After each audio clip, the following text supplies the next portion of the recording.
Hi guys, for today's video, magluluto tayo ng ginataang isda. Pampano ang ginamit kong isda kasi wala kaming tilapia or tambakol. So, eto na nga guys, naglagay na ako ng tubig dyan, tapos sibuyas at luya. Maraming luya ang ginawa ko para pampawala ng lansa. Yan, alam naman natin lahat yan. Hindi, naglagay ako ng pamintang durog. Yan, maraming paminta ang nilagay ko kasi mahilig kami sa paminta. And then, naglagay din ako ng iodized salt. Kala nyo lang madaming nilagay ko ha, kasi maliit lang ang butas niyan guys. Yan. And then, maglalagay tayo ng magic sarap para pampalasa. Ayan, hindi mawawala ang magic. Yan. And then, yan, maglalagay tayo ng vinegar. Dato puti. Yan yung brand ng suka ng ginagamit ko kasi medyo, na ako dyan. Nasasarapan ako sa lasa na yan. And then, maglalagay tayo ng olive oil. Konting olive oil lang ang nilagay ko lang dyan para medyo ma-oily. And then, ayan na.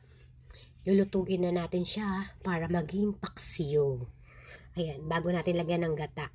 Ayan, ipapaksiw muna natin siya para masarap, para malasa. Ayan, mag-open na ako ng gata kasi luto na ang paksiw na isda. Ayan. Isang lata nga guys palang inano ko dyan, no? Nilagay kong gata para masarap. Purong gata pala yan. And then, syempre, after ng gata, maglalagay tayo ng vegetable para masarap-sarap naman na may na may gulay sa isda. Yan. Wala kasing pechay pero yan ang nilagay ko. Wombok yata yan. Tawag dito. Yung gulay na yan. Ayan. Pakukuluan natin yan. Basta, yun na yun. Mga 3 to 5 minutes. Yan. Para lang maluto yung yung gata and yung vegetable. Then, after nyan, ayan, ready na yan na kainin.